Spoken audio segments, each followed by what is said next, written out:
Assalamualaikum warahmatullahi wabarakatuh. Mari kita awali dengan membaca Ummul Kitab lillahi ta'ala. Al-Fatihah. A'udzubillahi minasyaitonir rajim. Bismillahirrahmanirrahim. Alhamdulillahi rabbil alamin arrahmanir rahim maliki yaumiddin. Iyyaka na'budu wa iyyaka nasta'in ihdinas siratal mustaqim siratal ladzina an'amta 'alaihim ghairil maghdubi 'alaihim waladdallin. Amin. Bismillahirrahmanirrahim. Kita memasuki satu hikmah. Ini bab mengenai ta'alluqul himmah billah. Bagaimana keterkaitan hasrat manusia ya dengan Allah Subhanahu wa taala dan sebuah karakteristik yang menggambarkan bagaimana suasana fana dan suasana baqo di sini. Bismillahirrahmanirrahim. Alhamdulillahirabbil alamin. Allahumma shalli ala sayyidina Muhammadin abdika wa nabiyyika wa rasulika nabil ummi wa ala alihi wa sahbihi wa sallim. Tasliman biqadri azamati dzatika fi kulli waqtin wa hin, amma ba'd. Qala al-muallif la tata'adda niyyatu himmatika ila ghairihi fal karimu la tatakhattahul amalu.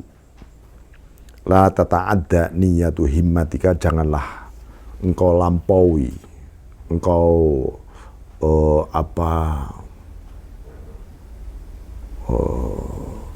engkau arahkan niatmu itu, niat hasratmu itu ila ghairihi, kepada selain Allah. Jadi manusia ini memiliki himmah dan niat.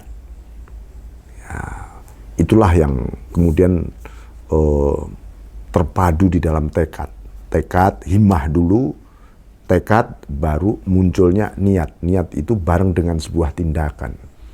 Artinya dari himmah, hasrat, ya, sampai kepada niat, itu haruslah ilallah, menuju kepada Allah, bukan menuju kepada selain Allah. Dalam kehidupan apa saja, niati ini dalam rangka menuju kepadamu Allah. Karena apa? Karena ini minallah, karena ini semua darimu, yang darimu ya akan kembali kepadamu. Maka niat himmah kita jangan sampai mengarah kepada selain Allah, artinya melampaui Allah gitu loh. Nah, jadi kenapa demikian? Karena fal karimu la tatakhattahul amalu.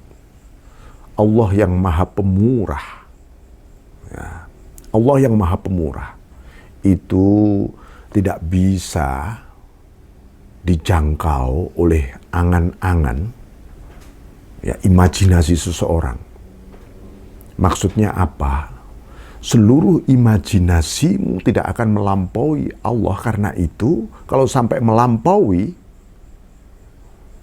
itu berarti ya sudah bergeser jauh dari Allah. Karena Allah itu tidak bisa dilampaui oleh apapun. Jadi ini sebuah kemustahilan di dalam himmah, cita-cita maupun niat kita. Karena itu Allah menegaskan wa anna ila rabbikal muntaha, maka akhir dari seluruh perjalananmu adalah Rabbmu, Tuhanmu itu sendiri.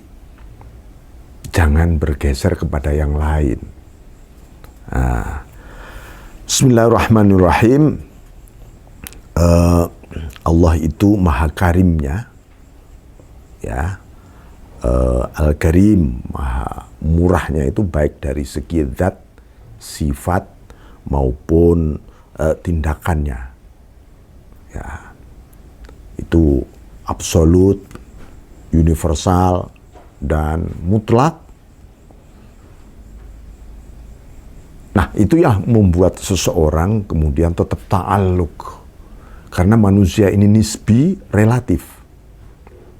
Kalau sampai yang relatif bergantung kepada yang relatif, itu sama dengan membangun sebuah mimpi yang gagal. Dunia ini relatif, ciptaan-ciptaan Allah ini relatif, alam ini relatif, manusia juga relatif. Jadi supaya selamat ya kita harus menggantungkan terus-menerus kepada yang maha mutlak, Allah Rabbul Izzah. Maka beliau melanjutkan, la tarfa'anna ila ghairi hajatan wa huwa muriduha alaik.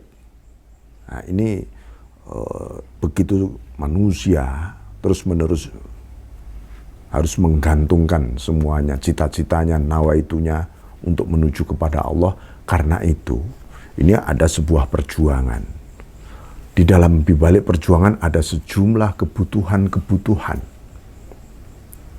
Di balik seluruh kebutuhan yang ada di dalam diri kita ini, hanyalah untuk menegaskan, hai manusia, ya ayyuhan nas, antumul fuqara ilallah.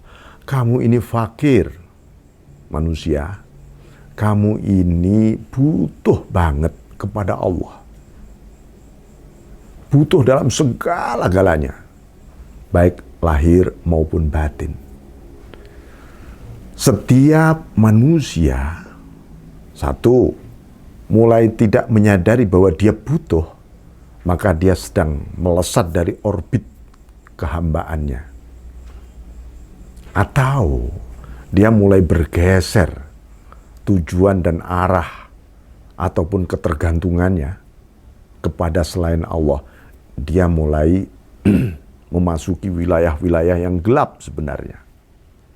Nah, maka beliau mengingatkan dengan sebuah pencerahan yang luar biasa, la tarfa'anna ila ghairihi hajatan huwa muriduha alaik.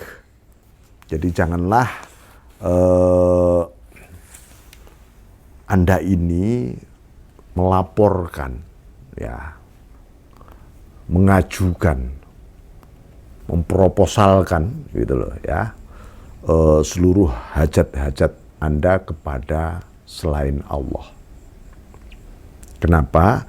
Karena Allah lah yang sebenarnya menciptakan hajat, sifat butuh, dan semua kebutuhan kita itu adalah ciptaan Allah yang diberikan kepada kita, sehingga solusinya Allah sendiri yang tahu. Maka kenapa kita harus berdoa kepada Allah, memohon kepada Allah, dan ridho terhadap apapun yang sudah diberikan oleh Allah kepada kita. Itu adalah bentuk bahwa kita mengenal Dia. Karena apa? Karena seluruh takdirnya Allah kepada kita itu sempurna. Kita yang tidak sempurna, yang serba kurang, yang serba fakir, yang serba hina, yang serba relatif ini, lalu memandang kehendak-kehendak sempurnanya Allah itu tiba-tiba tampak tidak sempurna. Itu karena apa? Karena kita mencoba membandingkan dengan selera-selera kita.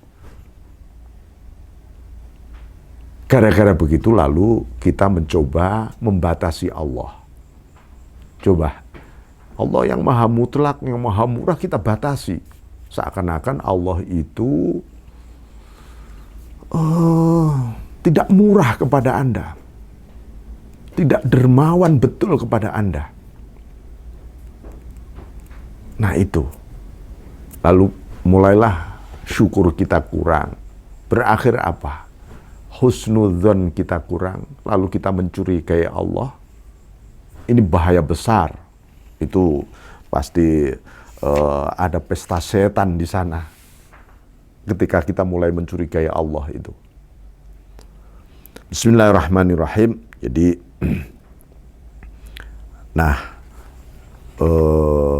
apa maksudnya begini, bahwa ketika muncul solusi-solusi dari Allah itu, sesungguhnya juga bukan karena doa-doa kita. Karena apa? Nah, ini, kalau Allah ingin memberikan jalan keluar kepada hambanya, memberi solusi kepada hambanya, maka si hamba pun ditakdirkan untuk menyadari rasa butuhnya kepada Allah dengan dimunculkan berbagai persoalan tadi. Nah, itu. Bismillahirrahmanirrahim. Maka fa kaifa yarfa'u ghairuhu makana huwa lahu wadi'an. Nah, kalau kita menyadari ya bahwa sesungguhnya kebutuhan-kebutuhan itu datangnya dari Allah, rasa butuh itu diberikan kepada kita, bagaimana selain Allah, ya, selain Allah bisa menyelesaikan masalah kita. Ya, manusia ini kan kalau diteliti secara psikologis, psikografiknya, ketika ada masalah dianggap yang bisa menyelesaikan adalah sahabat, saudara, mitra, bos, alam. Padahal semua itu tadi, ya, semua itu tadi, makhluk-makhluk itu tadi, ya, bergantung semua kepada Tuhan, kepada Allah. Bagaimana bisa menyelesaikan masalah Anda? Maka huwa lahu wadi'an, di mana mereka itu sendiri bukan yang memberi masalah. Bagaimana bisa menyelesaikan? Itu artinya manusia sesungguhnya tidak tahu masalah yang sebenarnya itu apa. Kita hanya membuat perkiraan saja, oh ini masalahnya, itu hanya perkiraan kita saja. Masalah yang sesungguhnya yang diberikan oleh Allah dan apa hikmah di balik masalah, Allah yang tahu. Nah, karena itu ya Allah memiliki sifat mulia, sifat maha kaya, maha cukup, maha kuasa, ya. Sementara yang lain selain Allah ini, maksudnya makhluk ini, nggak lebih dari sifat hina, lemah, fakir, tak berdaya. Maka kita diingatkan la haula wala quwwata illa billah. Seluruh makhluk selain Allah la haula, nggak memiliki daya secara batiniah, baik ilmu, amal, makom, prestasi rohani, kehebatan-kehebatan, tetap tak berdaya. Wala quwata, tidak memiliki kekuatan secara lahiriah. Zahir batin tidak. Bagaimana bisa menyelesaikan masalahnya sendiri saja nggak bisa, apalagi menyelesaikan masalah orang lain. Illa billah, tetap Allah. Nah, maka beliau menegaskan man la yastati'u ayyarfa'a hajatan an nafsihi, siapa yang tidak mampu menyelesaikan hajat dirinya. Orang kalau merasa bisa menyelesaikan persoalan hidupnya oleh dirinya sendiri, itu bentuk hijab sebenarnya. Dia sedang terhijab, lalu tiba-tiba munculnya adalah wastakbaro, seperti iblis. Dia merasa sombong karena keakuannya. Aku bisa ini, mampu ini, aku hebat ini, asal usulku begini. Ya. Fa kaifa yastati'u ayyakuna laha an ghairihi rafi'an, bagaimana dia bisa menyelesaikan masalah orang lain. Maka inilah sebagian sufi mengatakan istighatsatul makhluk kastighatsatil masjun bil masjun. Meminta pertolongan kepada sesama makhluk, menggantungkan nasibnya ini kepada sesama makhluk, itu sama dengan orang di penjara minta pertolongan sesama orang yang di penjara. Itu ya.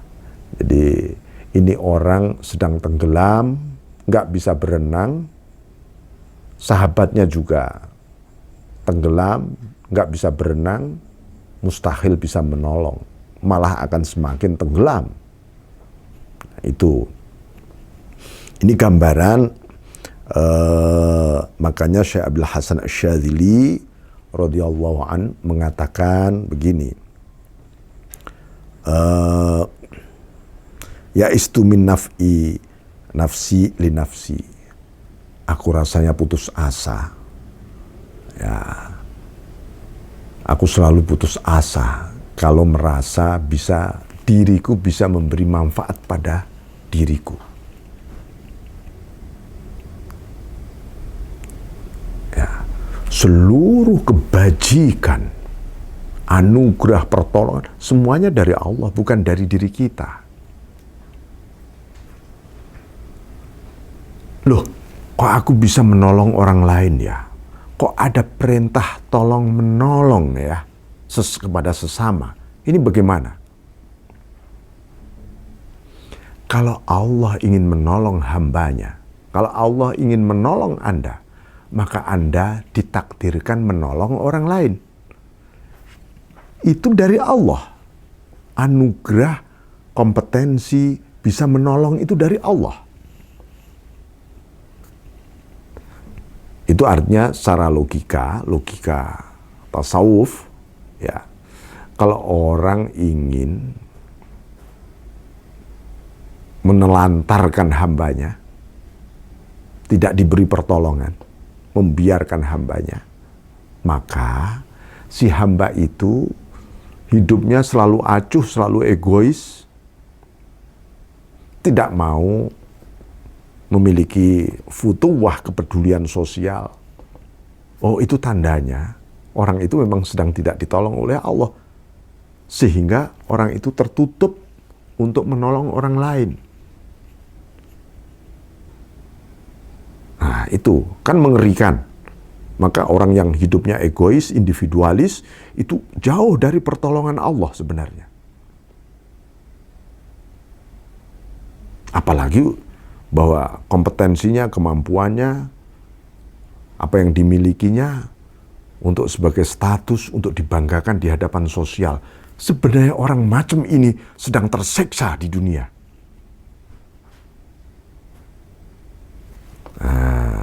Bismillahirrahmanirrahim. Jadi kita kembali untuk al-iktifa billah.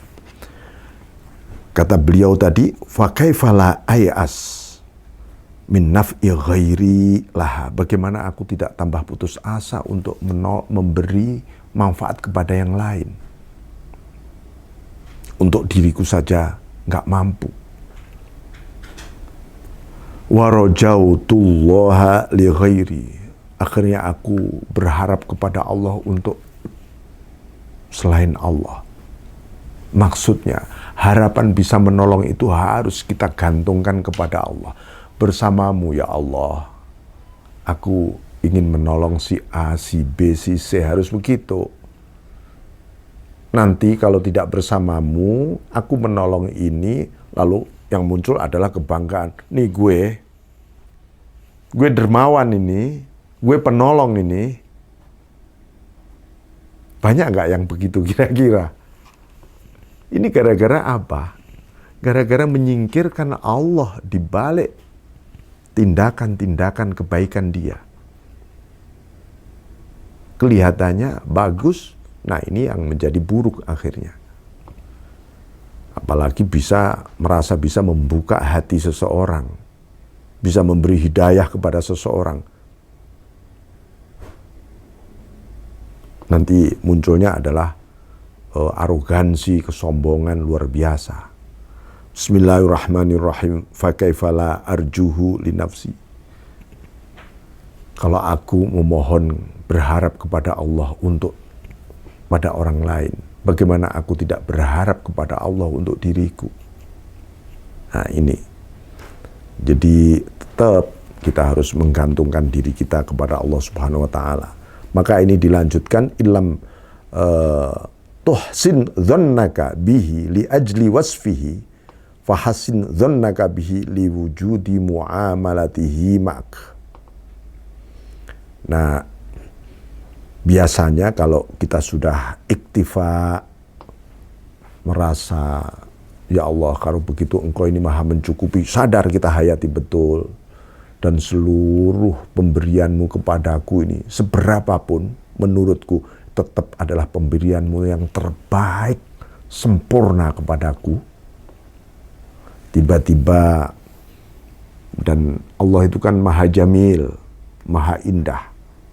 Karena itu ketika memberi tidak akan lepas dari keindahan pemberiannya. Nah, ini penting ya. Nah, tapi kadang-kadang seseorang itu untuk seperti itu mengalami kesulitan. Aku untuk husnudzon kepada takdirnya Allah kok sulit ya. Gimana ya supaya aku tetap menggantungkan seluruh hidupku ini padamu Allah. Maka beliau mengingatkan tadi, kalau kamu tidak bisa husnudzon kepada Allah, berbaik sangka kepada Allah, karena Anda belum mampu memandang sifat sempurnanya Allah di balik takdir-takdirnya Allah. Terus gimana? Ya fahasin dzannaka, tetaplah husnudzon kepada Allah. Li ajli wujudi muamalatihi ma'ak. Bahwa Allah masih berinteraksi dalam kerjasama dengan kamu. Bentuknya apa? Kamu masih diperintah beribadah. Kamu masih dilarang ini dan itu. Itu artinya Allah masih peduli kepada Anda. Coba kalau Anda tidak diperintah beribadah, tidak dilarang ini dan itu artinya Tuhan sudah tidak lagi peduli. Maksudnya apa? Perintah dan larangan Allah itu sudah jelas semua. Teladan dari Kanjeng Nabi sudah jelas semua. Tapi kita tiba-tiba acuh. Acuh itu macam-macam. Bisa karena putus asa, bisa karena mencurigai Tuhan, bisa juga karena dia tertutup lalu sombong. Itu artinya dia sedang tidak dipedulikan oleh Allah. Jadi orang yang manusia yang dipedulikan oleh Allah itu bukan, itu dia mendapat kepedulian Tuhan, buktinya hidupnya makmur, enak, sejahtera, ini, karir asik dan seterusnya. Bukan itu.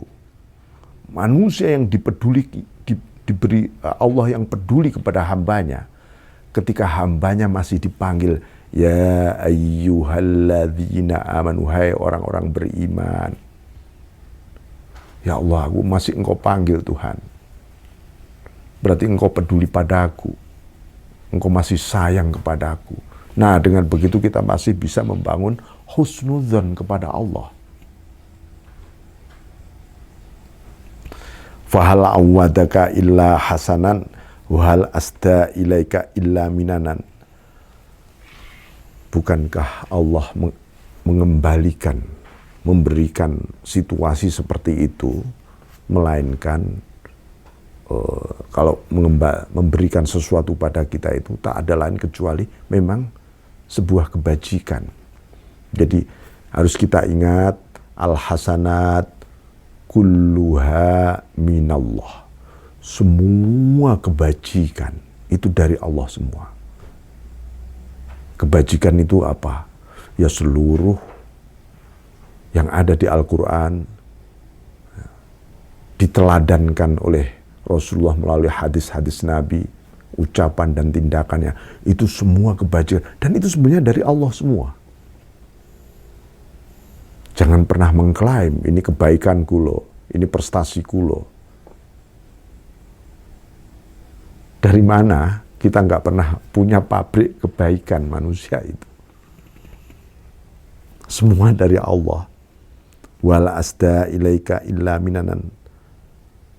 Tak ada lagi Allah yang memberikan limpahan kepadamu kecuali memang sebagai anugerah.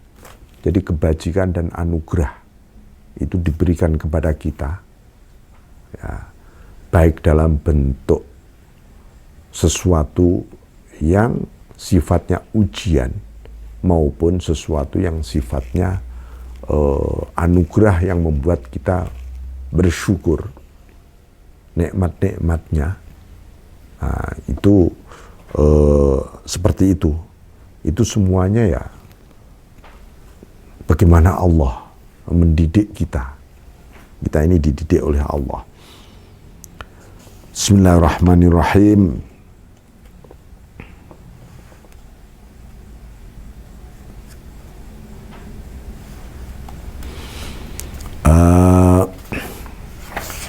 Suatu ketika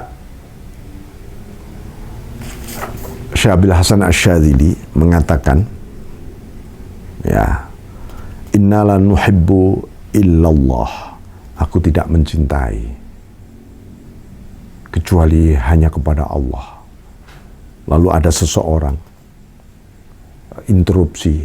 Wahai Syekh, saya interupsi. Qad aba dzalika jadduk ya sayyidi. Biqaulihi jubilatil qulubu ala hubbi man ahsana ilaih.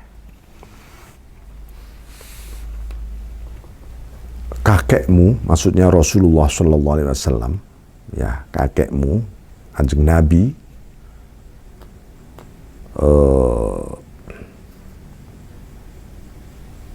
telah mengabaikan itu semua. Wahai tuanku, dengan ucapan Kanjeng Nabi, jubilatil qulub ala hubbi man ahsana ilaih. Hati ini diberi sebuah karakter untuk mencintai orang yang berbuat baik kepadanya. Gimana ini? Faqala inna la nara muhsinan illallah ta'ala wa la nuhibbu siwah. Syekh Hasan Asy-Syadzili menjawab, sesungguhnya kami tidak memandang sang pemberi kebajikan itu kecuali adalah Allah Ta'ala. Jadi kalau aku berbuat baik kepada orang lain bukan aku, tetapi itu dari Allah. Al-Muhsin huwallah. Wala nuhibbu siwah, dan aku tidak mencintai selain Dia. Ini mari kita praktekkan dalam keseharian. Ketika Anda merasakan mendapat kebajikan, berbuat baik atau berbuat baik, ya harus langsung syukur kepada sang pemberi kebajikan. Dapat nikmat, pandanglah sang pemberi nikmat. Jangan wujud nikmatnya, jangan wujud kebaikannya yang Anda lihat. Cepat kembali kepada Allah. Dia yang memberi. Di hati Anda harus seperti itu. Lesan Anda mengucapkan terima kasih Pak, terima kasih Bu, Mas, kawan, dan seterusnya. Itu soal interaksi alam zahir, alam nyata, memang begitu. Alam batin kita, ya Allah ini darimu. Anda terima gaji, ya Allah ini darimu rizki ini. Rasio kita mengatakan, terima kasih Pak, engkau menggaji pekerjaan saya. Itu soal rasio. Hati, ini darimu Allah. Aku hanya memandangmu. Karena kebajikan itu ya darimu. Ya. Bismillahirrahmanirrahim. Nah ini soal husnudzon kepada Allah. Ini penting karena husnudzon kepada Allah itu awal kebahagiaan. Ya. Orang kalau husnudzon kepada Allah hidupnya penuh dengan kerelaan, ridho. Orang yang ridho kepada Allah dan apa yang datang dari Allah, maka hidupnya pasti tenang dan tentram. Dan itu yang disebut bahagia. Menumbuhkan kebahagiaan. Padahal bahagia kan Anda cari kemana saja nggak bisa. Bahagia itu akibat, bukan sebab. Ya, bukan sebab bahagia itu, akibat dari husnudzon dan ridho Anda kepada Allah, kerelaan terhadap takdir-takdirnya yang kita respon dengan husnudzon. Maka ada orang husnudzon kepada Allah itu li ajli wasfih, karena sifat sempurnanya Allah, dia ridho apa saja. Ada juga baru dia itu husnudzon kepada Allah ketika dia melihat ihsannya, kebaikannya Allah yang tampak. Nah, ini level kedua. Ya, level kedua. Dia renung-renungkan semua, baru dia husnudzon pada Allah.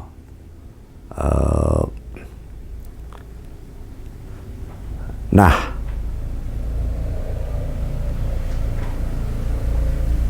ada lagi yang lebih sempurna dari dua hal tadi. Dia mencintai Allah dan sekaligus husnudzon kepada Allah, melahirkan cinta sekaligus husnudzon kepada Allah. Fima terhadap apa? Terhadap Allah dan kebajikannya, dua-duanya dicintai. Jadi misalnya begini, surga itu kan kebajikan Allah kepada orang-orang beriman. Seseorang mencintai Allah, Sang Pencipta surga, juga mencintai surganya Allah, karena ini darimu ya Allah. Ini satu bentuk penghormatan dan penghargaan. Ketika Anda sholat, Anda mencintai yang Anda sembah, yaitu Allah, dan mencintai sholat tadi juga. Karena sholat itu adalah bentuk ciptaan Allah juga, sholat itu, karena itu amal, ya dari Allah. Itu tandanya Anda sangat menghormati dan menghargai. Lahirlah husnudzon dan cinta. Nah, ini bentuk hal ya, perilaku ruhaniyah yang sempurna. Saya kira begitu ya, saudara-saudara sekalian. Al-Hikam kali ini, semoga kita tetap dalam lindungan inayahnya Allah Subhanahu wa taala, dan kita terus menerus tetap husnudzon dan ridha kepada Allah ya. Ridha yang apapun yang dari Allah, ridha terhadap semua perintah dan larangan Allah. Artinya kita penuh dengan ridha ketika menjauhi larangannya. Wal afu minkum wallahu muwaffiq ila aqwamit thoriq. Assalamualaikum warahmatullahi wabarakatuh.